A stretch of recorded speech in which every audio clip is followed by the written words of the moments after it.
Los escritores somos errantes. Deambulamos buscando rincones donde compartir nuestros textos, y muchas veces erramos en ese camino, acumulando textos en nuestros cajones. Incluso algunos erramos buscando el lugar perfecto para nuestras sesiones de escritura. Pero hay algo que, en este eterno errar, se mantiene siempre con nosotros: la palabra. Bienvenidos a La Palabra Errante.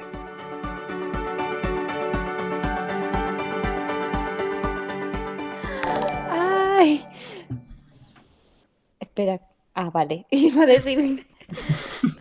Ahora sí. Oli, buenos días, buenas tardes, buenas noches.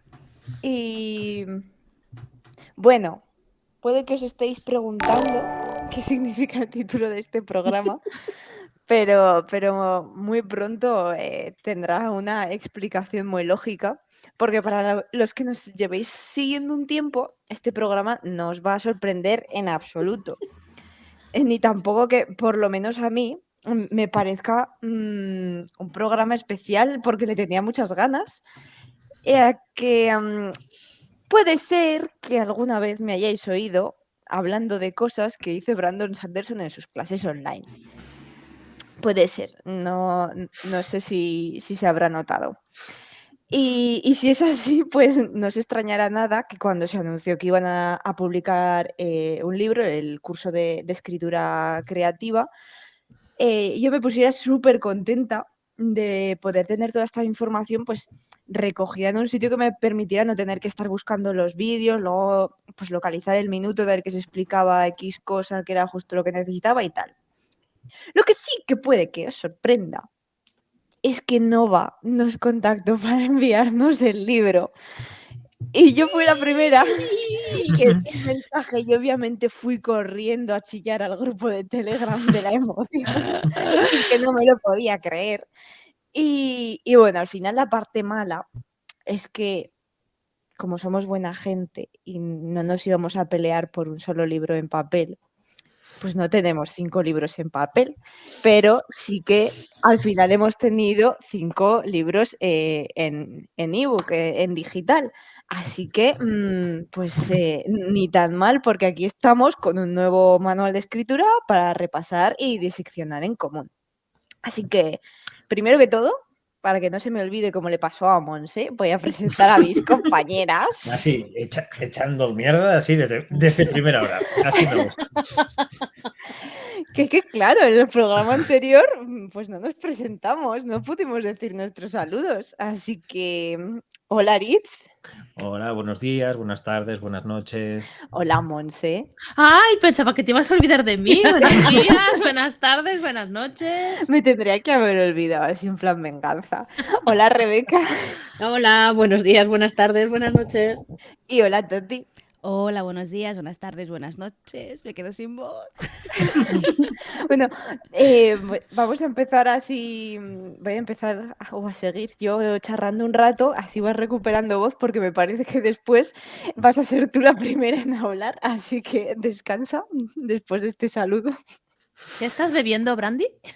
Hombre, es más, a mí me habéis engañado. Yo pensaba que esto iba a ser una cata. De repente me dicen, no solo de un libro. Digo, vaya fraude.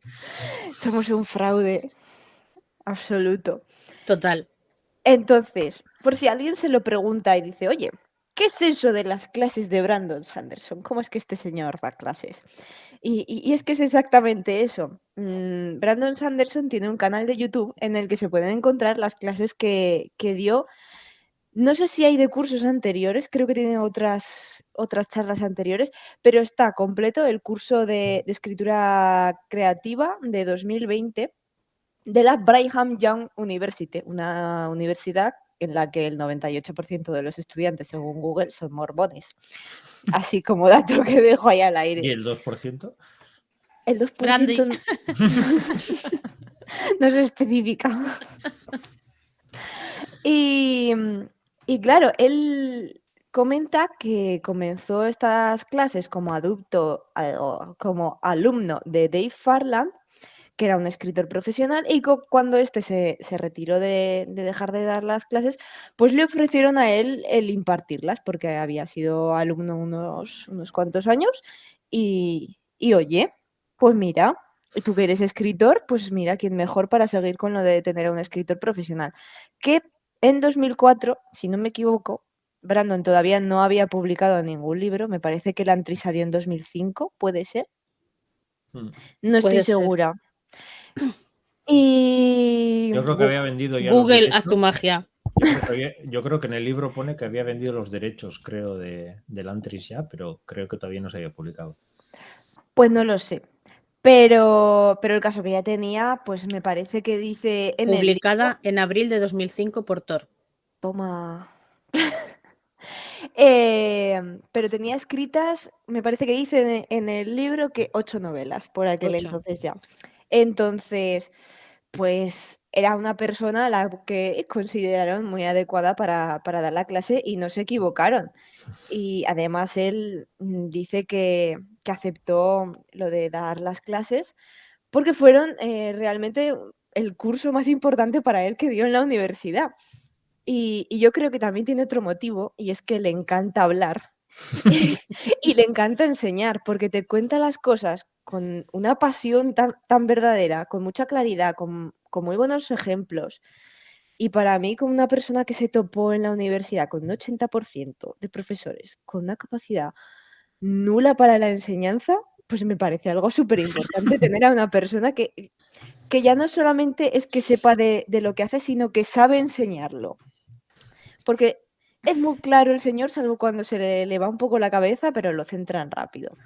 Entonces, Mon se está pensando alguna maldad, no es por No, nada. estaba pensando, digo, no solo estabas hablando de porcentajes y tal, y digo, ¿será ese 2% el señor? También te queda la duda de si es en la parte no mormona de la universidad. Pues claro, si hay un 98% de mormones y un 2% de no. ¿Será él?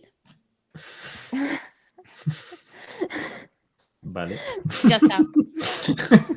Se ha vuelto a congelar la imagen. Apartad a Monse del brandy, por favor. mira lo que has hecho, Estaba has hecho hablar a documentando. Tati. Bueno, vamos a seguir, que yo aquí tengo mucho rollo que soltar al principio y luego tenéis que hablar. Venga, que estaba Entonces, interesante el asunto. Claro, estamos en que si sabéis inglés, yo os recomiendo mucho ver las clases antes de comprar el libro, porque si resulta que os parecen útiles, estoy muy segura de que vais a querer comprar el libro para tenerlo ahí de cabecera y consultarlo. O sea, yo he visto las clases, yo lo tengo en ebook y me lo quiero comprar en papel. Porque le tengo que poner posits y cosas, porque aquí en el ebook está subrayado, pero no es lo mismo que tener ahí el posit y el subrayado para ir a consultar en un momento. No es la misma satisfacción. Claro, es que no es lo mismo, hay que tocar. Y eso también es que a mí al menos me pasa que es más fácil que se te queden las cosas al escucharlas, y eso que Brandy Sandy hace las clases muy amenas, es un señor así como muy salado y te pone muchos ejemplos, hace unos chistes terribles, su letra cuando escribe en la pizarra es todavía más terrible, y además es que esto es un extra que claro, no sale específicamente en el libro porque hay una clase impartida por Mary Robinette Kowal que es para historias cortas. ¿Qué ha pasado? ¡Ah! ¿Qué tenemos raíz de café librería? Oh, ¿qué pasa? Me hacen signos. Sutiles y Oli. discretos. Sí, A ver, claro, es que os tengo en la pantalla de al lado y no estoy mirando para ese lado específicamente. Tenéis que hacer mucho así. Muchas Vale, va. gracias por la raíz. Y ¿qué estaba? Así, lo de las historias cortas. Que claro, no sé si os habéis dado cuenta. ¡Ah, se ha suscrito Luchi! Muchas gracias por la suscripción. Gracias. Y eso, que no sé si os habéis dado cuenta, pero a lo mejor Brandon Sanderson no es la persona más adecuada para dar una clase sobre historias cortas. no. No. Entonces, está muy bien que haya invitado a una persona específicamente para dar una charla de eso, ya que pues, digamos que no es su Le campo. cuesta, sí. Sí. Y luego En otra de las charlas, me parece que es la de publicación indie, iba a invitar a 2 de las alumnas de la clase porque eran autoras indie, tenían mucha experiencia en ese tema y, y claro, iban a dar la clase ellas, pero coronavirus happens y ya no podían dar las clases en una clase, eran online, entonces no pudieron darla ellas y la dio Sanderson ahí con un papel con las notas que ellas le habían pasado. Entonces, pues son cosas que a lo mejor pues no se ven en el libro porque no es propiamente eso, pero que está muy gracioso que si sabéis inglés, pues os toméis al menos la molestia de ver la introducción, de pensar de comprobar si os puede cuadrar este tipo de curso y oye, en papel está muy guay para tenerlo en la biblioteca de cositas. Y bueno, voy a empezar yo con la intro y después trataremos Esto no el era la resto intro. Eso no del era la tema. intro. No, era la intro del libro. Esto era Ah. mi intro. Es la intro de la intro. Sí. Claro, para un día que me preparo las cosas las vais a sufrir. Este es mi programa. Entonces, una cosa que me gusta mucho de la introducción que hace Brandon Sanderson al curso sobre si se le puede enseñar a alguien a escribir. Es que desde el principio te habla de estudiar el funcionamiento de las tramas, de crearte una caja de herramientas con utensilios que te resultan útiles, o sea, utilidad pues, para cada uno a la hora de escribir. Porque por desgracia hay muchos gurús que te dicen, así se hacen las cosas. Y en realidad eso es lo que ellos hacen porque a cada persona le resultan útiles cosas que a otras personas no. Entonces, Brandon sí que destaca eso, el que si una persona te da un consejo sobre escritura, lo está haciendo sobre lo que a ella le funciona y que tienes que ser tú el que piense, pues le voy a dar una oportunidad, lo pruebo y compruebo si me funciona. Y si te funciona, guay, a la caja de herramientas y si no, a la basura porque pues no es lo tuyo. O sea, no le van a servir los mismos consejos a una escritora brújula que a una mapa. Y esto es así. Entonces, precisamente también habla de eso, de brújulas o jardineros y mapas y arquitectos, que son términos que ya hemos discutido por aquí, que ya conocemos y tal. Y otro tema que ya conocemos también es el de la constancia, de que cada persona tiene una vida distinta, con sus obstáculos, con sus horarios de escritura, y para 2 personas, pues no van a coincidir porque tienen vidas diferentes.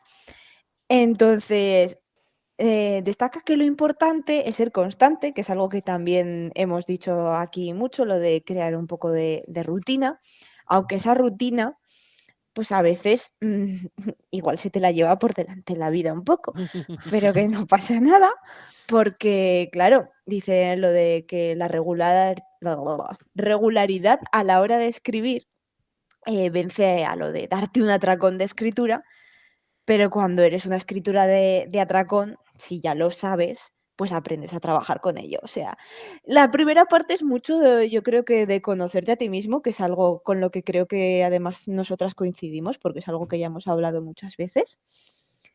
Y ¿qué más tenía yo aquí apuntado de cosas? Ah, sí, que no se suele mencionar mucho en los libros de escritura creativa que hay que tener una vida. O sea, normalmente te hablan de las cosas que hay que hacer y no te hablan de que hay que tener una vida. Porque Brandy Sandy dice lo de, se supone que vamos a escribir sobre la vida de la gente, a contar acerca de sus experiencias, pero si no tenemos una vida propia, va a ser muy difícil hacerlo. Entonces, lo de dejarte absorber por estar escribiendo o planeando o escuchando las campanadas del reloj.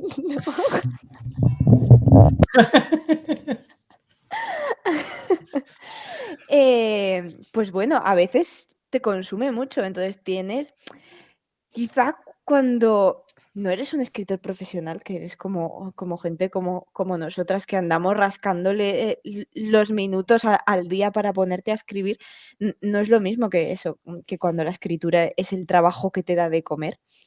Pero es que es importante equilibrar la vida y que eso, que el oficio de escribir no te consuma. Porque al ser algo con un componente mental que puedes estar en cualquier momento imaginándote cosas, a lo mejor la gente que está a tu alrededor te está hablando y tú estás ahí pensando, "Ta, ta, ta, pues la movida esta, que tenía estos dos peleados, a ver cómo hago que se reconcilien", y es como, me estás ignorando, me siento muy apartado de todo ese mundo que está sucediendo dentro de tu cabeza. Entonces, es importante compartimentar, ponerte un poco, en ese caso, los momentos de decir, ahora este trozo de mi vida es para esta persona con la que he quedado o con la que tengo X planes. Y bueno, voy a terminar esta parte de la introducción, ¿vale? Con un par de frases que me han gustado mucho porque resuenan mucho conmigo, no sé si con vosotras también.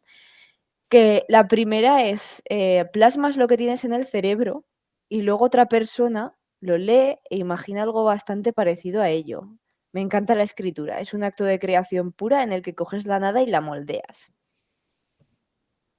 Entonces, en mi caso, por ejemplo, la ciencia y la escritura creo que comparten un poco ese aspecto de creación y es algo que me gusta mucho. No sé si a vosotras os ha pasado.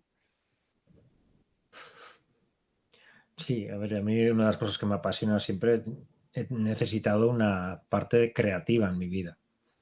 O sea, al final, las rutinas, el trabajo, todo, yo consigo romperlo con creatividad. En su época tuve la época de la danza, la época de la escritura, la época de hacer cositas por aquí. Así que para mí es obligatorio. Sí. Yo precisamente esa era una de las frases que me había gustado. Esa de me encanta la escritura, es un acto de creación para en el que coges la nada y lo moldeas. O sea, Esto me mola. recuerda había un escultor aquí, conocido, Oteiza, que siempre se dice que la escultura es el moldear lo que es la pieza hasta darle forma. Y él justo decía que hacía lo contrario, que lo que hacía era cubría el vacío.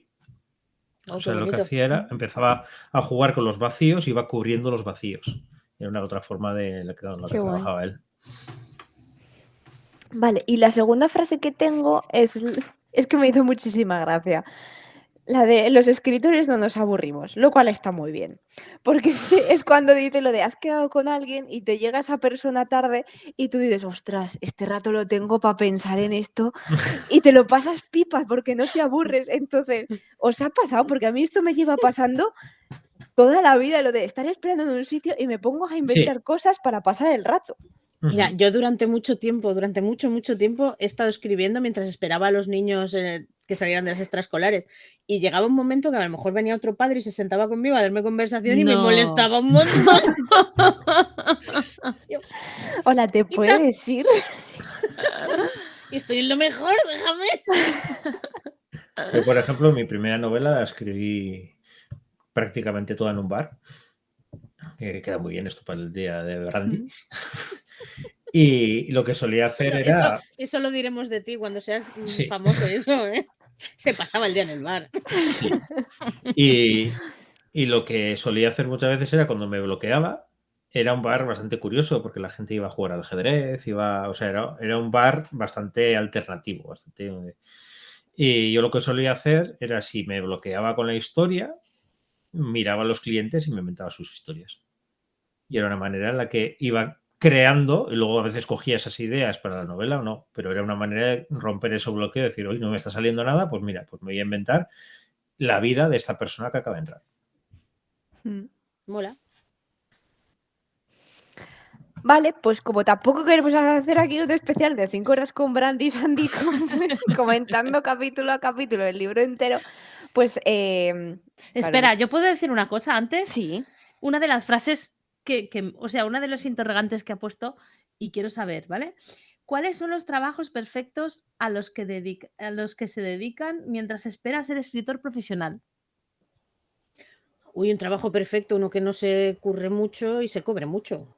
Que te deje tiempo para escribir mientras estás currando. Pero claro, depende también del trabajo. Él decía que los profesores piensan demasiado y luego llegan a casa ya cansados, por ejemplo. No. El mejor trabajo es en el que puedes escribir en el trabajo. Y que además cobres mucho. Claro. ¿O no? Claro, también. O Está sea que no. Yo no sé si voy a llegar a ese trabajo, ¿eh? El jefe de algo, Sí. ¿no? Pero el jefe hijo de de un- alguien. Eso Jefe, sí. Eso jefe sí. de un departamento de estos que en realidad no existen. De Sí. esos. Que están ahí puestos por, pues, como el señor este que tenía ahí el departamento este del español, pero que escribía muy mal. Sí. Ese. Ese es un buen trabajo. Ese. Sí. Había un señor, no sé si era iba a decir en la Junta de Andalucía, pero ahora no sé exactamente en qué institución era, que durante 20 y tantos años no fue a trabajar y nadie se dio cuenta y seguía cobrando. Ostras. Está muy Ese es un bien. buen trabajo, ¿ves? Para Qué escribir. goals. Es verdad, O sea, para eso es hacerlo. mis goals. Sí, oye, se puede hacer, yo qué sé, se me ocurre ser responsable de I+D de una fábrica de botijos. Muy bien, ¿No? muy bien. Oye, Muy bien. yo puedo dar ideas. Si me quieren contratar, yo me presento. O algo estilo vigilante Pez nocturno. con que púa estás mucho dice en tiempo solo. Diputación Valenciana. Mm. Me lo creo, sí. Ay, pues es que aquí en Valencia somos muy de así. Muy de así, de esas cosas. Esas cosas. Ah, dice, Pues- pero había truco, era un caso de bullying político. 20 y tantos años de bullying político. Un poco de morring también había, ¿eh?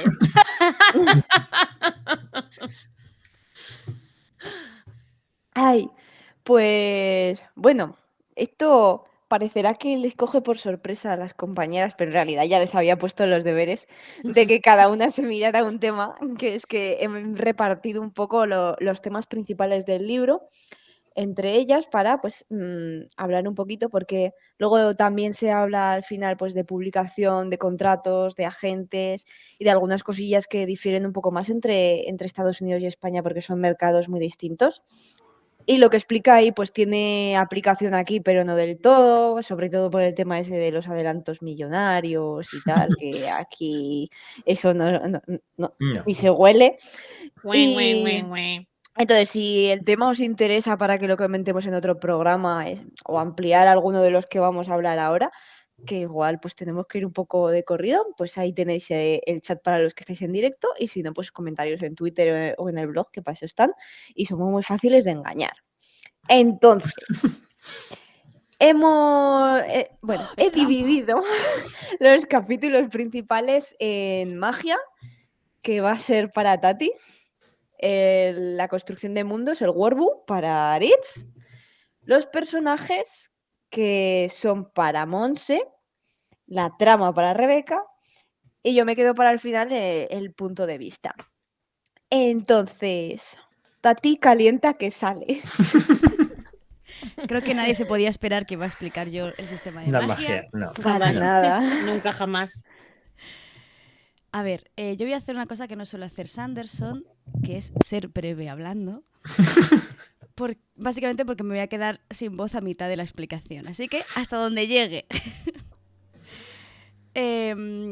Si no escribes fantasía, si no lees fantasía o si no tienes ni idea de quién es Brandon Sanderson, seguramente no conozcas las famosas 3 leyes de la magia. Si escribes fantasía, yo creo que es una de las cosas que tienes que conocer para decidir si lo sigues o no. Pero es muy interesante conocerlo, porque te ayudará a crear un sistema de magia mucho más armónico, coherente y que tenga sentido y que sea lógico. A mí la gracia de Sanderson es que hace sistemas de magia que acaban siendo parecido casi a la ciencia. Solo que, bueno, hacen magia. Entonces, Sanderson organiza la magia a través de 3 leyes, que son una complementaria a la otra y que lo acaba ampliando. La primera ley es la más simple y dice algo así. La capacidad de un autor de resolver conflictos con magia es directamente proporcional a cómo entiende el lector dicha magia.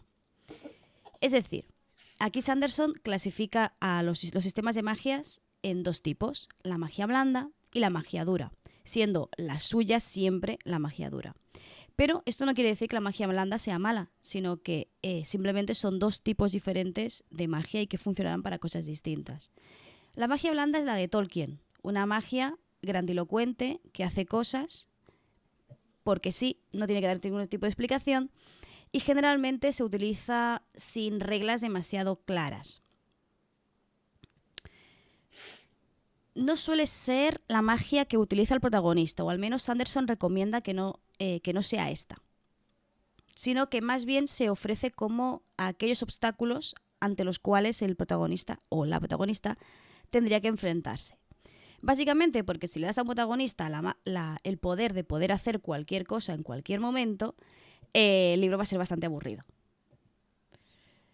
En cambio, lo interesante está, al menos para mí y para Sanderson, en la magia dura. ¿Por qué? Porque tiene unos límites claros y concretos. Es un sistema de magia que el lector puede entender como si fuera un libro de instrucciones. Y esto es una anécdota mía. Yo estuve leyendo Nacidos de la Bruma mientras iba a la universidad. Iba todos los días en tren. Y un día el tren llegaba tarde, muy tarde. O sea, iba a perder la primera clase. Y no se me ocurre otra cosa que decir, hostia, es que, mira, las vías son de metal. Si yo estirara de este metal y acogiera el otro metal, saltaría hacia aquí. Y yo sola planeé cómo usaría la alomancia propia del sistema de magia para poder llegar hasta Barcelona. Esto creo que lo hacemos pocas personas, pero bueno, para que os hagáis una idea de hasta qué punto puedes entender la magia, porque si tuvieras la capacidad de la alomancia en este caso, podrías usarla, porque es una herramienta. Y esta es la gracia de la magia dura, porque es una habilidad que el protagonista o el grupo de protagonistas van a tener que aprender a dominar. Por lo tanto, no va a ser algo random que aparece y desaparece, sino que va a ser una habilidad más, igual que puede ser ser buen luchador, dominar la espada o saber tirar una flecha. Obviamente estamos hablando de extremos. Existen muchas historias que son puntos intermedios. Por ejemplo, para mí, Harry Potter siempre ha sido un punto intermedio. Entre otras cosas porque su autora, anónima, que nadie conoce, no tiene, la verdad es que el world building está muy mal trabajado y hay muchas incoherencias internas, pero se puede justificar diciendo que a pesar de que Harry Potter es un libro sobre magos, lo más importante no es precisamente la magia, sino el desarrollo de los personajes. Y que utiliza la técnica de lo ha hecho un mago. Sí, lo hizo un mago. Y ya está. Sí, ¿no? La magia está prohibida usarla en casa, pero todo el mundo lo usa en casa. Por ejemplo, ¿no? Son grandes incoherencias. Esto sería la primera ley que tienes que plantearte a la hora de pensar en tu sistema de magia. Y luego ya viene lo complicado, que es la segunda. La que vas a estarte horas, si no meses, pensando. Y es una ley muy sencilla. Las limitaciones son más importantes que los poderes. Con esta ley, Sanderson lo que quiere dejar en evidencia es que lo más interesante de un sistema de magia no es qué se puede hacer con ella, sino qué no se puede hacer con ella. ¿Dónde está el límite y dónde está el coste? Puedes volar, ok, pero ¿qué tienes que pagar para poder volar? No, esa es la gracia. Y si el personaje está dispuesto a pagar ese precio. Y aquí Sanderson utiliza 3 categorías que son las limitaciones, que como indica su propio nombre es qué se puede hacer exactamente, y esto tienes que dejarlo muy claro desde el principio. Que luego te pasa lo típico de lo hizo un mago y no queda demasiado bien si has creado o has ideado un sistema duro. Luego están las debilidades, que son esas cosas que los enemigos pueden utilizar para para agotar, que también podría hacerlo explotar, de eso depende de esto, para agotar a tu personaje, ¿vale? Por ejemplo, la kriptonita de Superman. Es muy interesante porque con esto puedes jugar, puedes hacer que tu personaje sea débil, que tu personaje tenga una vulneración y una debilidad. Si habéis leído, y voy a poner todo ejemplos de Sanderson, los Reconers, ¿habéis leído los Reconers? No. No, Bueno, esa la tengo pendiente. sin hacer spoilers, es un universo en el que existen los superhéroes que se han vuelto malvados, se llaman épicos y están haciéndose con el poder del mundo, pero Ya, cada... como The Voice. Sí. Sí, pero el poder lo tienen los épicos, no grandes compañías. Mm. ¿Y qué pasa? Que cada épico tiene un punto débil, que si lo descubres, hace que sus poderes dejen de... O sea, momentáneamente o no, depende del épico, dejan de tener aplicación, ¿no? Su kriptonita. Su kriptonita, que puede ser algo tan tonto como comer patatas fritas.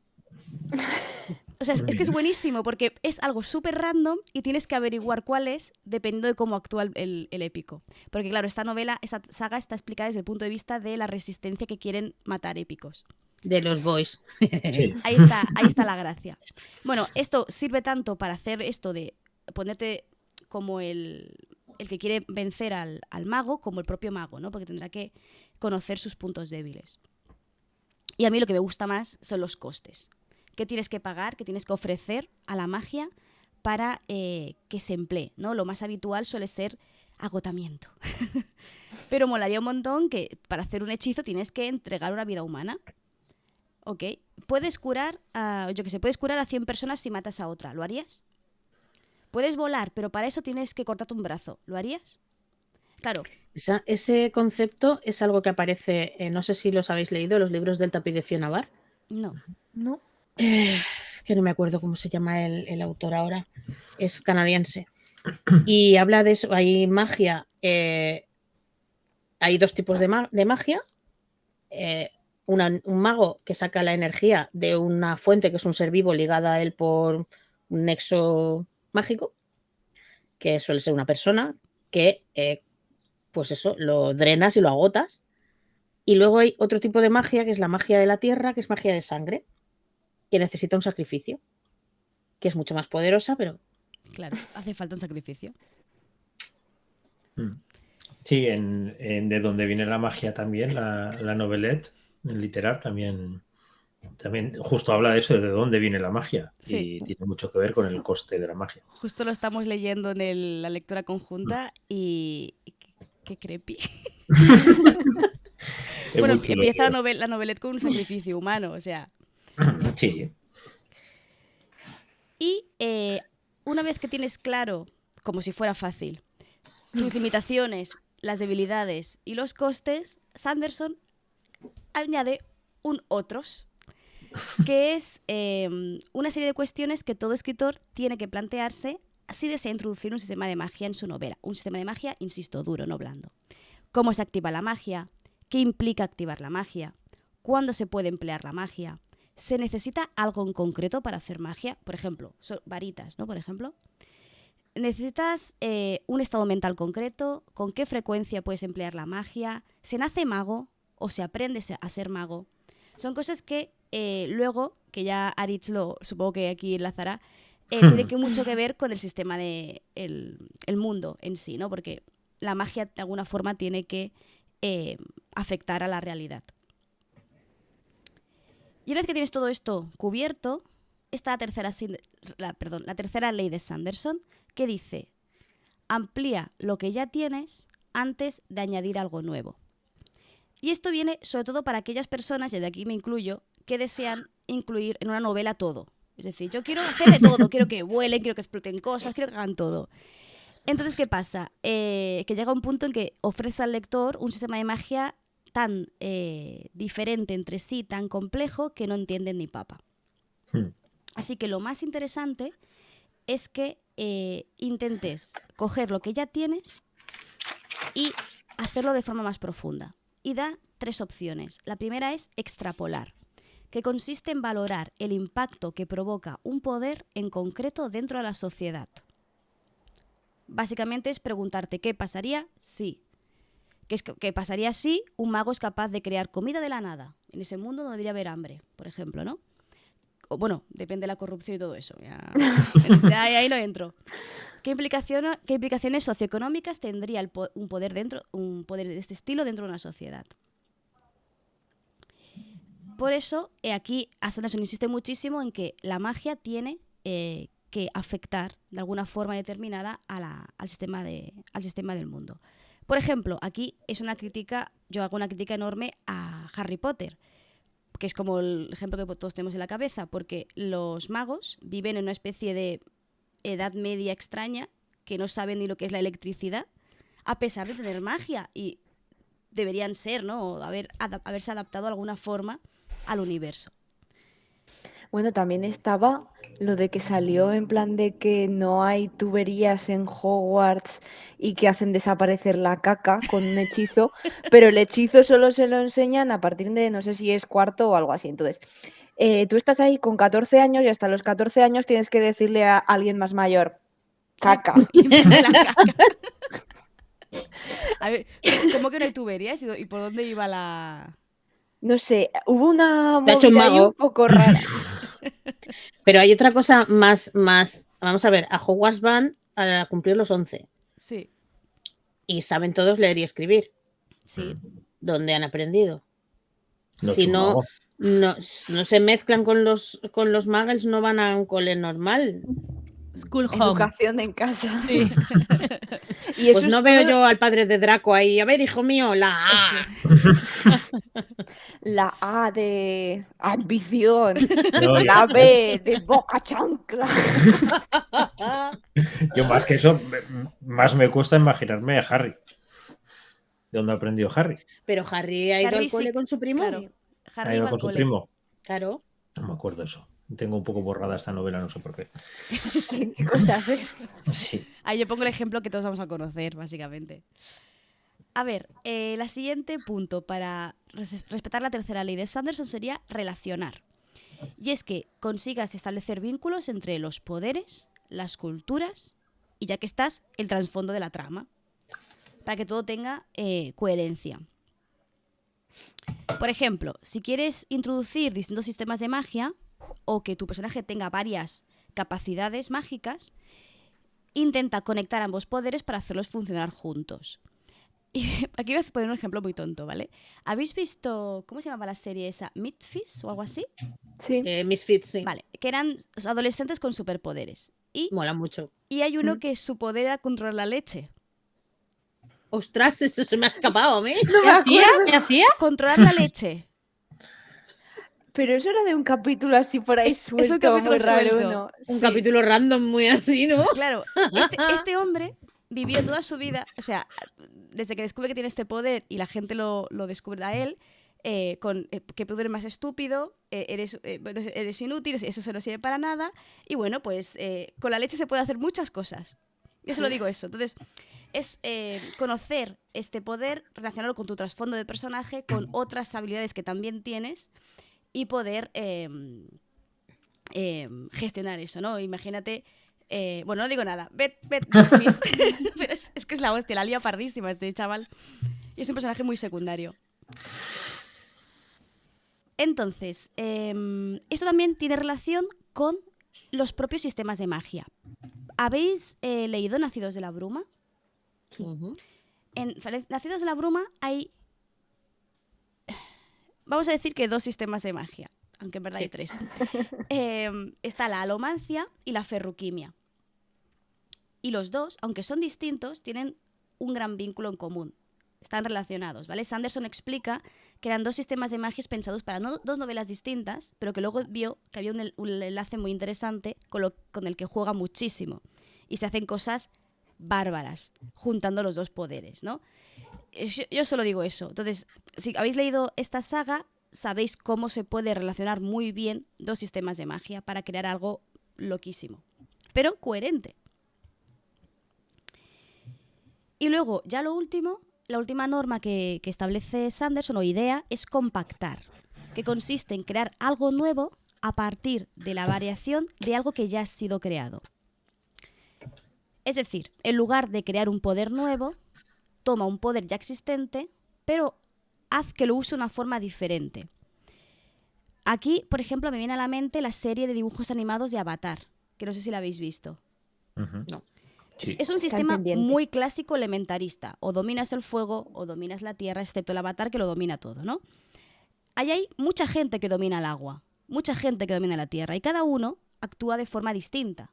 Hay un personaje que me encanta, que es una niña ciega que domina la tierra. Y a pesar de ser ciega, es capaz de derrotarte en un combate porque siente tus pisadas en el suelo. ¿No? Por ejemplo, es el mismo poder que tiene todo el mundo, pero ella lo usa de una forma fascinante. ¿Qué más? De esta forma, creas un sistema de magia que puede parecer sencillo, pero que luego consigues que tenga mucha más profundidad y que tenga muchas más opciones. Y más o menos es esto.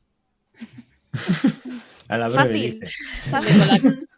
Ahora, para la semana No, que me- viene, tráeme 5. Me estaba temas. riendo de lo que dice Luching. Controlar la leche, ideal para los colacaos. Sí, no, pero pues imagínate que puede hacer este hombre después de que te hayas desayunado un tazón de leche con cereales. Imagina lo que puede hacer este hombre con tu cuerpo. O te hayas tomado un helado. O te has tomado un helado. Qué peligro para el verano. ¿Eh? Imagínate. Y una mujer que está dando teta a su hijo.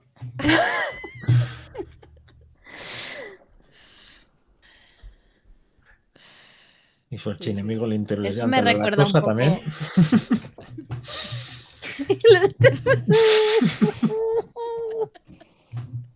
Ay, Dios mío. La pregunta es solamente la leche de vaca, Claro. Claro. la leche de chufa también. También podía controlar los quesos, porque como son cosas lácteas, no, que no es broma. O sea, que No, esto no existe. me estoy acordando ahora de una cosa que una persona de mi familia dijo, que llevaron a uno de sus perrillos al veterinario porque le había pasado algo y le dice el veterinario, ¿pero le dais leche de persona? No, de vaca.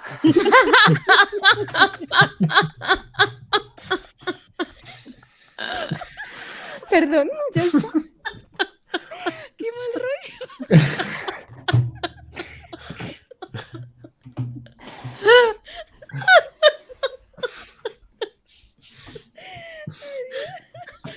Vale. Luchi dice, me imagino una cosa que no. Yo también. No, eso no. Vamos a correr un tupido velo. No ha pasado esto. Es que es Por miércoles. Sí. La Miércoles excusa con de Randy. todos los miércoles. Sí. Bueno, Por eso hemos escogido este día, ¿no? pasamos pues al Werbu, Vale. que tampoco se podía saber, no se No. podía saber No. que se le iba a quedar a Aritz. A ver, Pikachu Surprise. yo cuando cogí este capítulo sí me sentí un poco defraudado porque tampoco entra muy en profundidad de cómo construir un mundo. También es verdad que yo creo que si por algo conocemos a Sanderson y su world building, suele ser por la magia. Entonces, claro, al final lo que ha hecho ha sido separar la magia del world building, pero en sí, en sus historias, la magia no se entiende en su world building sin la magia. Entonces yo creo que al final lo que ha hecho ha sido, tiene tanta importancia la magia que lo ha sacado a un tema propio, y sobre todo, claro, con sus 3 leyes, que me encanta eso de que él mismo le llama las leyes de Sanderson a sus leyes. Eso en tercera persona siempre me ha hecho gracia. Pero hace un equilibrio entre explicar algo de cómo construir un mundo y a su vez de cómo mostrar ese mundo. Esa parte me parece muy interesante también como lo hace, sobre todo por los ejemplos que pone. Para empezar, él insiste mucho que le damos muchísima importancia a la construcción de mundos, que voy a decir yo, pero que al final, si coges una historia, él dice que una historia con un world building muy bueno, pero los personajes o la trama son regulares, pues la novela no será buena. En cambio, si tienes personajes y trama buena y en un mundo pues igual construido más o menos, será bastante mejor. Entonces, que hay muchas veces que, sobre todo los escritores, solemos enfocarnos mucho en la construcción del mundo y luego los personajes y la trama y todo eso lo dejamos para más tarde cuando hay que jugar un poco con todo. Pone también el ejemplo que siempre se suele decir de que el world building tiene que ser como una especie de iceberg en el que tú solamente ves la punta, pero debajo tiene que estar todo construido, tiene que tener ese peso, esa estructura bien amueblada para que todo funcione. Y me gusta como lo dice él, dice, más que un iceberg bien construido, tiene que ser un iceberg bien construido hueco. O sea, que tú por fuera lo veas que está bien construido, pero no hace falta por qué meterle un montón de más o un montón de temas que igual no te aportan nada a la historia. Entonces, que al final es eso, es construir ese iceberg, pero justo con las cosas que necesitas para la historia. Luego también mete mucho la idea de cómo introducir esa información. Luego hablaré un poco de cómo dice él, cómo recomienda empezar a construir un mundo, pero cómo meter la información.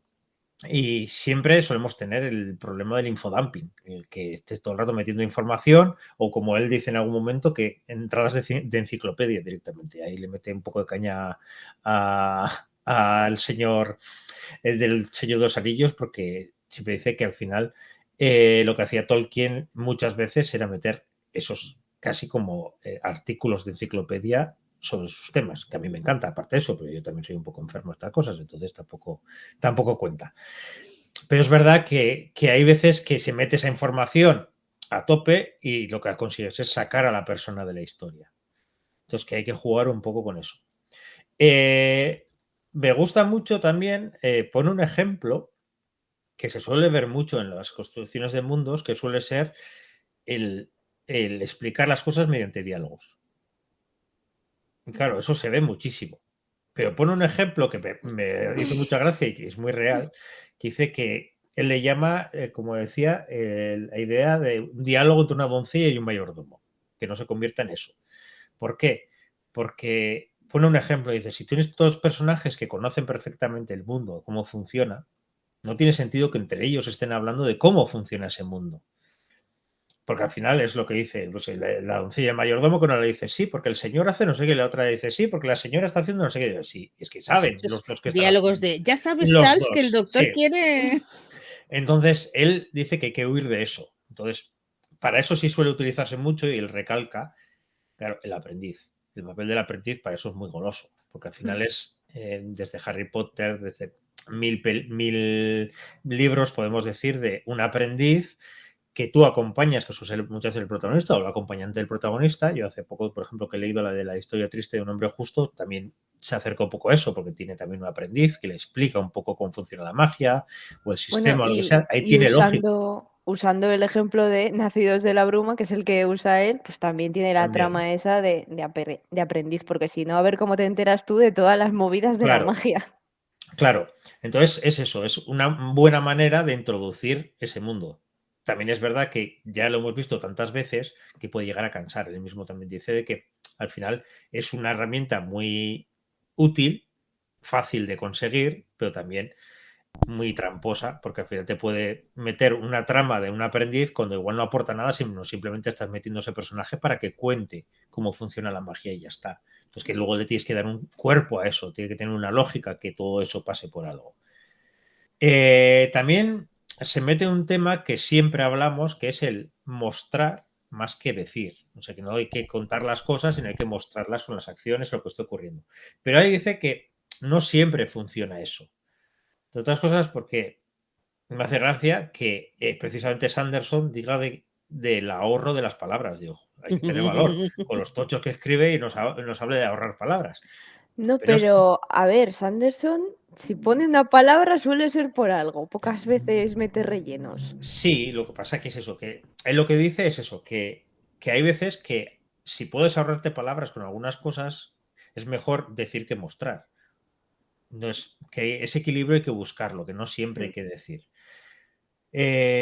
Uno de los ejemplos que pone es que para explicar cómo funciona el mundo, a veces entramos, pues eso, lo que decía él, con artículos de enciclopedia, diciendo, sí, porque el mundo se creó hace 1000 años, no sé qué, empiezas a crear así. En cambio, él lo que recomienda es meter un personaje en un momento concreto y que el propio funcionamiento del mundo tenga consecuencias en él. De manera que al entender esas consecuencias y al empatizar con ese personaje y al ver cómo está funcionando, vamos entendiendo cómo funciona el mundo. Ya se puede ser políticamente, económicamente, lo que sea, ya simplemente con una escena en la que pasa algo y ves qué es lo que está ocurriendo. Yo creo que es una muy buena manera de... El Antris es totalmente eso. Por eso, entonces es una muy buena manera de decir, vale, es un mundo enorme, pero tú vas a empezar a entender el mundo, pues igual con una escena de un robo, con una escena de cualquier cosita pequeña, pero que va a tener consecuencias del mundo que es. También habla de los sistemas de magias o lo que sea, que puedes utilizar el sistema de magia, pero igual cortar en ese momento la escena para no tener que explicar cómo funciona la magia. Dice, pues ocurre algo y luego más tarde se explicará, pero que ahí cortas y ya está. Entonces sabes que hay magia, sabes que seguramente, conociéndola además a él, que vas a entender cómo funciona la magia, pero en ese momento no es el momento para que te lo cuente. Entonces, ese tipo de cosas me han gustado mucho. También habla de la pirámide de la abstracción, mucho, justo para decir de que al final las palabras que utilizamos pueden ser desde lo más abstracto a lo más concreto. Entonces, depende de qué tipo de palabras utilizas, subes o bajas en esa pirámide, entonces que tiene que tener una buena base. Entonces, él habla de que cuando utilizamos muchas palabras muy abstractas y así, al final cada uno podemos tener una imagen concreta de lo que queremos. Entonces, en cambio, si utilizamos 3 o 4 conceptos más concretos, podemos acercarnos más a la realidad que queremos mostrar. A ver por dónde voy también. Que sí, siempre utilizar huir al menos de ese sistema de que uno de los personajes cuente todo. Porque al final, a mí me ha pasado muchas veces cuando lees algo y dices, vale, perfecto, me lo está contando esto, pero es en realidad el escritor el que, como le apetecía contarme todo lo que ha construido, está utilizando ese personaje para eso. Y luego empieza hablando de que él, para construir un mundo, suele hacer 2 categorías diferentes. Yo creo que es una muy buena manera, sobre todo gente que vaya a construir mundos desde cero. Es una muy buena manera de poder construirlos, que él separa la ambientación física de la ambientación cultural. Él separa la ambientación física, que sería el entorno físico en el que ocurren las cosas, ya sea climático, geográfico, todo lo que no tenga que ver con suele decir, los seres pensantes que vivían allí, y luego la parte cultural que sí tiene que ver con esos seres.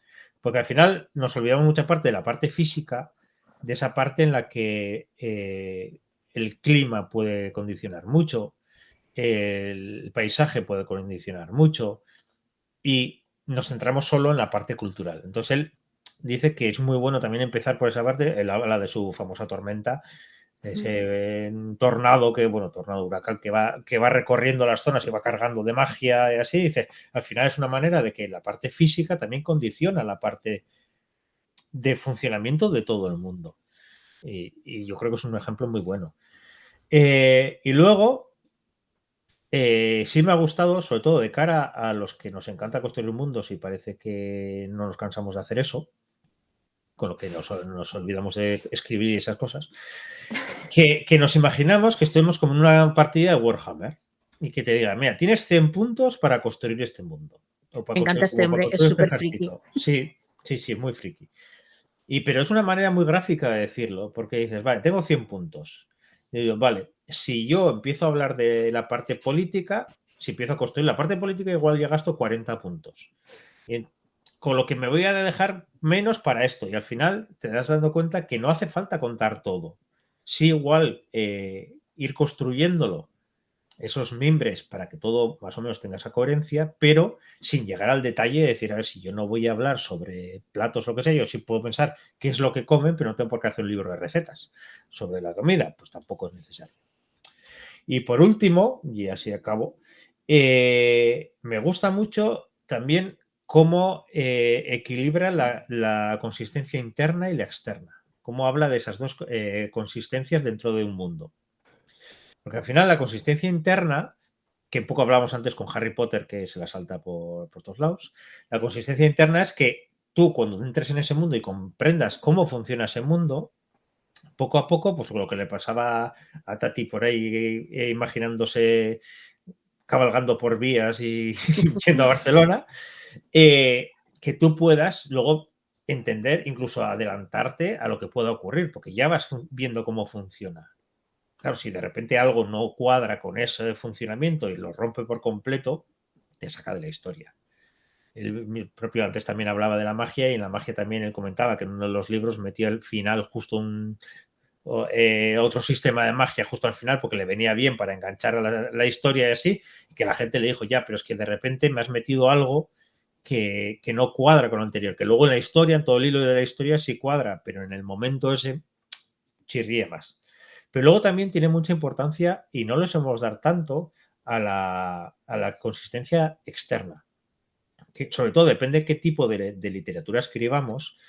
Si yo estoy escribiendo, como es mi caso, sobre mitologías, si yo abro sobre dioses, la gente ya tiene una imagen de esos dioses, ya tiene una imagen de esos poderes. Entonces, si quiero romper con eso, tengo que justificarlo muy bien. Se tiene que entender muy bien por qué pasan esas cosas, porque si no, al final, la gente no va a creerse la historia que le estoy contando. Habla, por ejemplo, de vampiros, habla también de cómo funciona un caballo y dice, pues, si los caballos al final lo utilizamos para nosotros para montar y en una historia no se utiliza para montar porque es de carga solo, tengo que justificar porque dice, ¿y por qué no utilizan un caballo, se montan y van más rápido? Pues hay que justificarlo. Yo cuando hablaba de los vampiros me imaginaba a los vampiros brilli brilli de cierta saga y digo, ¿y cómo justifican esa parte? Pero bueno, también dejámoslo ahí. Es que, ahora no lo sé, ¿lo dice en el libro lo de que a Sanderson no le gustan los caballos? No, no lo dice. Lo que Es que dice, yo creo que lo dice en la clase, que es que él aborrece los caballos, no le gusta escribir caballos y por eso si te fijas en sus libros apenas hay El caballos. caballo. No le gustan nada. o sea, él pone el ejemplo de eso, de caballos de carga, de arrastre, vamos a decir, y dice, pero claro, pero ¿por qué no se montan encima? Y que puedes justificar que son más pequeños, que no tiene otra curvatura que no se puede montar, pero que tienes que justificar de alguna manera, porque si no, al final, con lo que entendemos nosotros por coherencia con nuestro mundo físico, y eso pasa también con la magia, o pasa con muchas cosas, cuando le quieres dar una razón casi física a la magia, como suele hacer él, si choca mucho con nuestra realidad, al final nos chirría la historia. Y eso pone mucho el foco en eso. Y que si queremos romper, una de dos, o le dice, pues elfos o vampiros o lo que sea, una de dos, o no son elfos o no son vampiros. Y tú te creas tus propios seres que pueden ser parecidos, pero con tus diferencias, o dejas muy claro cómo funcionan esos vampiros, qué diferencias tienen, para que desde el principio tengamos claro que no son los vampiros tradicionales, sino que no son otro tipo de vampiros que has metido tú en tus novelas. Entonces, esa parte me gusta mucho porque al final esa consistencia nos centramos mucho en la interna, que funcione muy bien, que encaje muy bien el mundo, pero a veces la historia no nos saca porque no encaja en el mundo, sino porque con lo que tenemos nosotros de ideas preconcebidas de muchos temas, No nos chirría con encaja a eso. nosotros. Y como no nos lo han explicado bien, eso es lo que chirría. Y eso es más o menos lo que quería decir de Goblin. Eso sí, yo me encanta tenerlo en papel, pero me encanta escucharle a él. Sí. Porque la pasión que tiene él y el gracejo que tiene y eso es muy complicado de pasarlo a papel. Por mucho que... y una de las cosas que no hemos hablado hasta ahora, que para mí uno de los mejores apartados que hay en el libro, durante todo el libro, son las preguntas de los estudiantes. Sí. Porque al Sí. final muchas veces preguntan las cosas que tú te estás preguntando cuando está contándote un tema y es el momento donde te explica eso. La verdad es que esa estructura de primero yo cuento una clase en la que cuento cómo funciona esto, pero luego los alumnos me hacen preguntas muy precisas sobre un tema en concreto, me gusta mucho. Y pasamos al siguiente. Pues, a ver, ¿qué venía ahora? Ahora venía personajes. Me toca a mí. Uf, Te toca, Monse. Dios. A ver, profesora, es que no he estudiado. Esto no es la peli que te estás montando, ¿eh?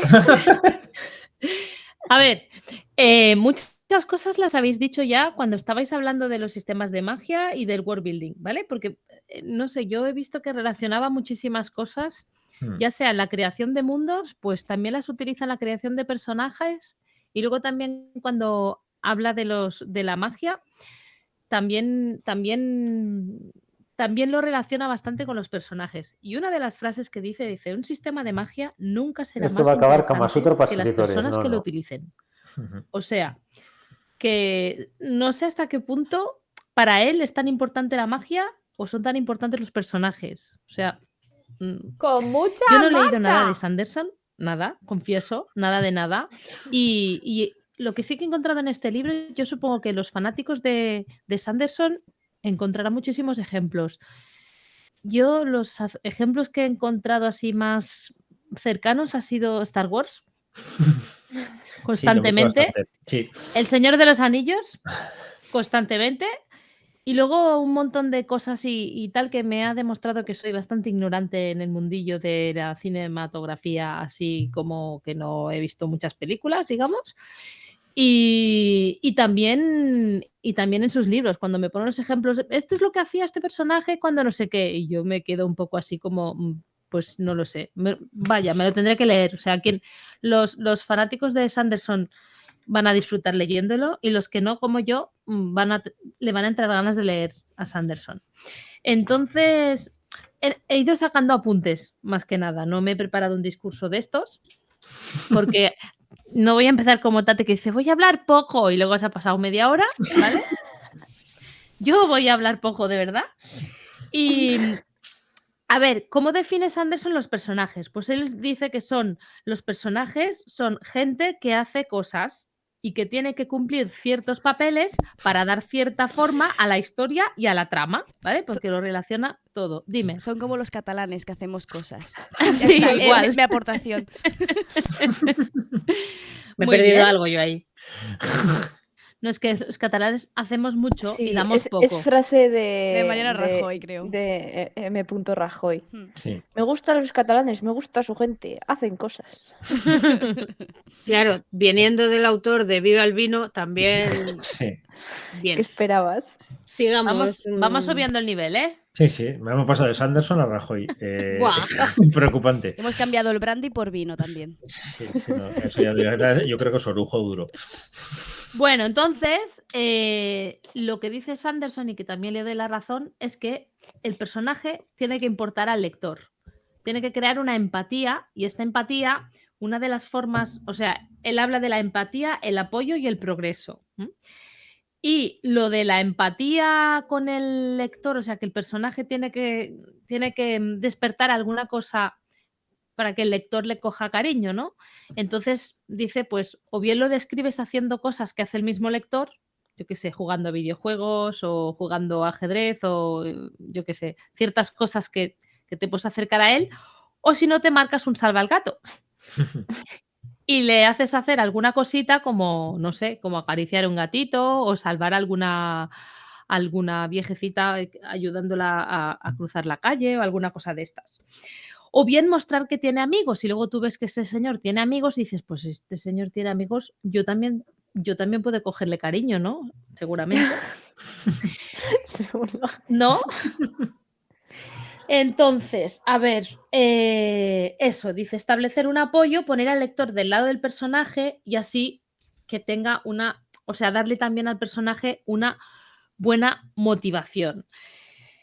Él habla también que tenemos que dar al personaje como una sensación de progreso, que está progresando, que está llevando a cabo alguna cosa, ¿no? Que no es así como lineal.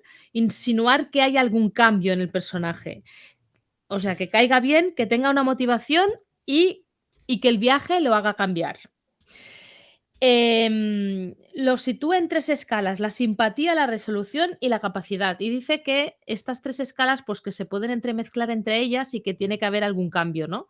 Luego hay algunos que no cambian, pues yo qué sé, cuando hablaba, por ejemplo, yo qué sé, de algunos personajes así como más, yo qué sé, Sherlock Holmes y sí, algunos de estos, Indiana Jones. Indiana Jones y Sí. tal, que no tienen este cambio tan marcado, o bien también hablaba, ¿quién era? 007, ¿no? de James Bond, que cambia y luego como que vuelve cada vez en el nuevo capítulo, ¿no? Vuelve a salir desde el mismo punto. Otra cosa que también dice que se lee siempre en los libros así de escritura es que distingue entre la motivación y los objetivos. Y esto a mí no me ha quedado muy claro. Las motivaciones siguen presentes y los objetivos se logran. Y ha puesto un ejemplo, pero ya digo, a mí me cuesta de entender esta diferencia entre motivación y objetivo. O sea, ¿cuál era el ejemplo? De una chica que tenía que jugar a un campeonato y la motivación era el entrenamiento, ¿no? Y la mejora. Claro, mejorar. Ujú. Pero claro, la motivación, una vez consigues el objetivo, Mira, Monse, tu motivación es ser una buena escritora, trabajar para ser una buena escritora. ujú, Tu objetivo es publicar una novela. ujú. Y una vez he publicado la novela, luego Otra Sí, novela. ¿no? Claro. Otra. Tu Tu motivación, motivación tu es motivación escribir, permanece es es- mejorar y la tu escritura. objetivo, vas consiguiendo objetivos y ahora evolucionando. sí, vale, muy bien, porque me ha puesto lo del campeonato y decía, vale, ya, y luego terminas el campeonato y ya está, ¿no? Si No. eres deportista, tu Te vas tu a entrenar motivación para es otra mejorar, cosa. claro, mejorar tus marcas o jugar mejor o lo que sea. Eso es como las Tus películas objetivos son americanas en las que ganar tienes primero ganar los el trofeos. torneo local o el torneo que van a crear y al Típico. final acaban el torneo. ¡Vamos a los estatales! Sí. ¡Guay! Venga, y más. Muy bien. Luego también nos habla de los héroes emblemáticos, que dice que el término no es suyo, que lo ha acuñado por primera vez un señor que no me lo ha apuntado. No ¿Vale? sería tan importante. No sería tan importante. Bueno, era este, ¿no? Uno de los héroes emblemáticos era James Bond, ¿no? Que salía y luego volvía a salir desde el mismo punto, que no cambiaba en ninguna de las tres escalas. Otras cosas, porque sé que me estáis dando prisas y esto ya sé. Otra cosa que me ha gustado mucho es cuando está hablando de los personajes, una vez le criticaron que... esto lo dice hacia el final, ¿no? Dice que todavía no había publicado y habían hablado de que él hablaba de los personajes femeninos como si estuvieran todos cortados por el mismo patrón, ¿no? De cartón piedra. Entonces él dice que a partir de eso se dio cuenta de que él trataba a los personajes, o sea, él se dio cuenta con los personajes femeninos, pero que puede pasar en cualquier persona, o sea, le puede pasar en cualquier personaje. Se da cuenta que a veces creas personajes para que cumplan una función. Antes estaba hablando de esto Aritz, ¿no? Que has dicho, no, todos tienen que tener una motivación, o sea, no pueden cumplir solo una función, no puede ser el personaje que tiene que llevar el anillo a algún lugar, ¿no? Tiene que haber la motivación, el sueño, si no son planos y si no, esto me ha gustado bastante porque dice que cada personaje tiene que tener su propia historia y esto es verdad, a veces pensamos, vale, yo voy a crear un personaje que se va a encontrar en el ascensor y así el otro se va a dar cuenta de que, no, pues a lo mejor ese personaje lo puedes eliminar o simplemente lo puedes mostrar de otra manera. ¿Qué? Vale. ¿Y qué más? Ah, sí, me ha gustado también lo del gorila, lo del gorila en la cabina. No sé si las chicas jóvenes de este programa saben lo que es una cabina telefónica, ¿vale? Sí. Hombre, sí, nos hemos gustado. No sé, como ya no quedan, pues digo. Oye, Yo el perdona. otro día encontré una. Debajo voy a mandar una foto. Debajo de mi casa hay una cabina.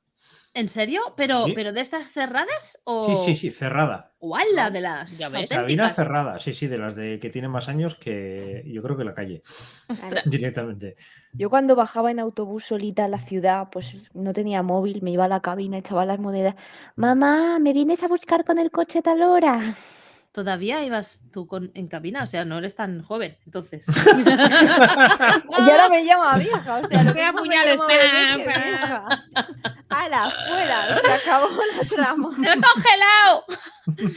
Se acabaron los personajes. A la mierda los personajes. Pues eso, me ha gustado lo del gorila, lo veis, lo del gorila en la cabina, ¿no? Que a veces dice, tienes una escena de dos que están hablando y luego entra un gorila dentro de la cabina. Entonces, claro, tú dices, yo estoy más pendiente del gorila de la cabina que de lo que están diciendo los personajes, ¿no? Entonces, atención. O él ponía un ejemplo de que se cortaba la mano, o sea, que le pasaron un texto y una persona se cortaba la mano y continuaba hablando. Y él estaba pensando, el pobre señor está deseando. Entonces, de cuidado, porque a veces pones cosas o sea, que si pones cosas de estas, tienes que ser consciente de que has puesto un gorila dentro de una cabina o bien de que tu personaje se ha cortado la mano y que se está desangrando, ¿no? Porque a veces no... ¿Qué pasa, Rebeca? Ah, vale. Te estoy dando la razón. Vale. Pasa mucho en las películas de acción que le pegan 4 tiros al héroe y sigue por ahí corriendo y disparando. Y Sí. dices, Sí. O bien lo del... Estoy suspendiendo la incredulidad, pero muy fuertemente. Sí, pues eso, que tenemos que estar pendientes de esta cosa porque a veces también no solo, o sea, suspenden la credibilidad y nos hacen, nos quitan de la historia. O sea, ya no estamos pendientes de lo que están diciendo los personajes, estamos pendientes de ese señor que no se está desangrando mientras está corriendo con 5 tiros en la cabeza, ¿no? Sin exagerar. Sin exagerar. Y luego, nada, luego también habla sobre la... Es que estoy echando muchas cosas, no sé, lo estoy pasando así como rápido, ¿vale? Que hay que distinguir entre un villano y un antagonista, porque no siempre el villano tiene que ser antagonista, ni siempre el antagonista va a ser un villano. Un villano es el que hace las cosas malas y el antagonista es el que se opone a los objetivos del personaje, o sea, del protagonista. Y si quieres que un villano funcione, dale motivaciones realistas, igual que harías con un héroe, pero que oponga sus propósitos a los del protagonista. Un villano te dice, quiero poder, pero según Sandy hay que tener motivaciones. Pues porque me han secuestrado el gato y quiero recuperarlo, por ejemplo. Tú quieres poder para poder conseguir tu gato. Si no, ¿de qué te sirve? Quiero un anillo. ¿Para qué? ¿Para qué? Pues eso, yo creo ya. Y nada, eso también hablaba de crear personajes con defectos, con limitaciones y con desventajas, porque así eran más realistas y más creíbles. Pues no queda nada. Y luego también aplica un poco lo de la primera ley de Sanderson, la segunda ley de Sanderson, que trata de los defectos, las limitaciones y las desventajas. Y lo tercero, que procura que las particularidades de un personaje encajen con sus características básicas. Y ya, es lo que decía, que se relaciona bastante, ya sea lo de la ley de la magia, es que estoy aquí escribiendo algo muy... lo de la ley de la magia, el world building, vaya, un poco que se relaciona todo. Y ya me callo. Y ya pues igual nos callamos todas. Sí, porque estaba pensando, ¿y si hacemos un segundo? Porque nos queda trama. Nos Nos queda el puntos de vista. punto de vista y aún podríamos sacar alguna cosa más. Sí, no, Humor, igual que correcciones. Monse pueda acabar de tratar algún tema que ha hecho corriendo. También. Vale, ¿me das más tiempo para estudiar? Tenemos 15 días para estudiar los personajes. A ver, es que tampoco la podemos... recu. Tampoco vamos a destripar más porque es que si no la gente no se la va a comprar. Sí, pero bueno, pero al final... A ver, no se puede Claro, destripar si pero- están los vídeos de Sanderson colgados en internet. Claro. Me refiero. Esto no es destripar, o sea, en internet está todo y además pues no estamos comentando nada de la parte que ha dicho antes Aritz que era súper interesante, que Sí. es la de responder las preguntas de los alumnos. Claro. Sí, yo por eso, la parte, he querido traer solamente la parte que contaba él. Porque luego los personajes, o sea, la parte de world building, por ejemplo, sí le hacen los alumnos algunas preguntas bastante potentes y que hay algunas que dices, ostras, aquí hay un escritor en potencia porque fijarse en eso en una clase de Sanderson y tener también los arrestos, por decir otra cosa, de decirle, señor Sanderson, tengo una pregunta para usted. Y soltarle algunas preguntitas está bien. Yo creo que sí, ¿no? Porque además teníamos que hablar de final de temporada, que estamos en junio.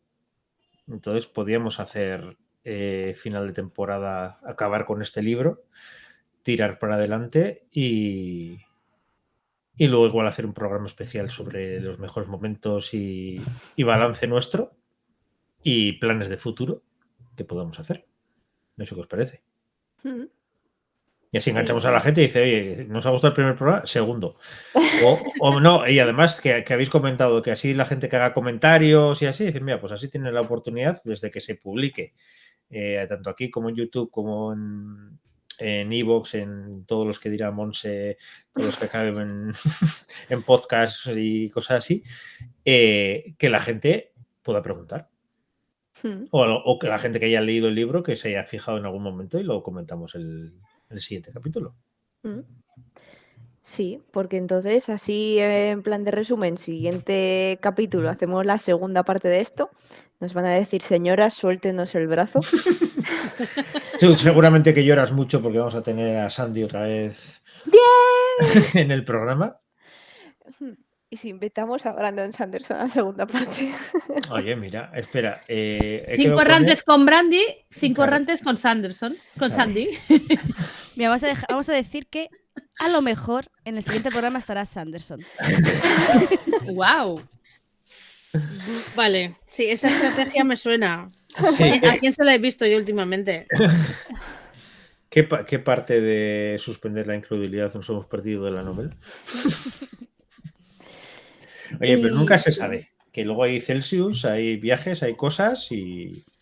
Hombre, nunca se sabe, hay cosas que se sospechan, ¿sabes? Ah, que mañana no esté, que algún día esté. Le voy a escribir. Venga. Pues sí. El no ya lo tienes. Tati lo ha dicho en plan, venga, no hay huevos. Venga, Venga, Laura, sujétame un cubata. venga. Pero eso sí, si le escribes, tienes que poner querido Brandy Sandy. Dear Brandy Sandy. Si le das, With seguro love que le llamas. from Sí. Spain. Venga, vamos Pues cerrando. eso, sí, vamos a cerrar, que tendremos la segunda parte de 5 errantes con Brandy y Sandy.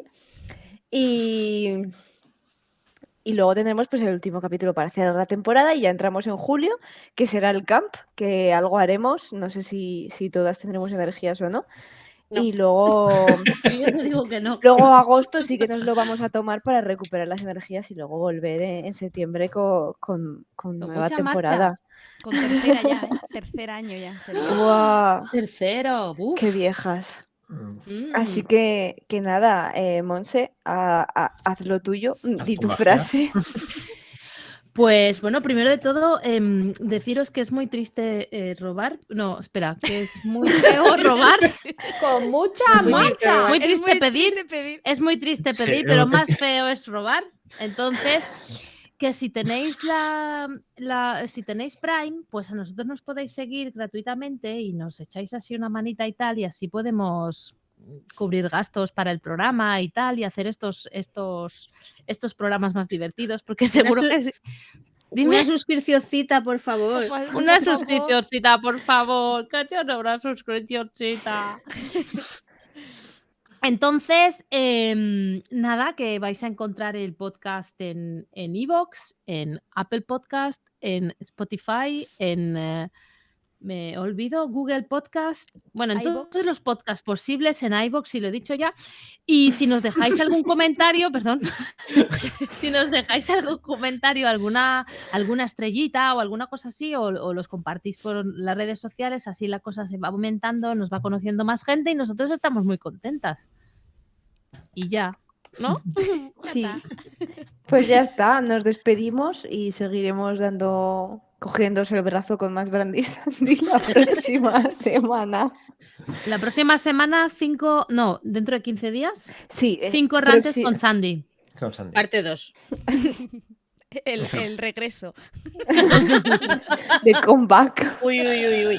Pero esta es la excepción, aquello de que las segundas partes nunca fueron buenas. Esta va a ser cojonuda. Seguro que sí. Vamos, esa va a ser mejor que la primera. Que es que yo no he Seguro. hablado aún, yo no he hablado. Claro. Pero nos hemos dejado las partes con más chicha, porque a mí, por ejemplo, la parte de trama me gusta mucho. Claro, yo venía aquí con esto para poner ejemplos en los puntos de vista y lo tengo que volver a recoger. No, lo dejas ahí encima y ya está. Como no ocupa Bueno. casi los libros de Sanderson no ocupan sitio. Que va, como la Son sabiduría. bolsilibros. Mm. Pues aquí nada, muchas quedamos gracias por recogidito, escucharnos. Y pues eso, nos escuchamos, nos leemos, nos retuiteáis y somos muy felices. Sí. Un besito. Chao. Adiós. Chao. Chao.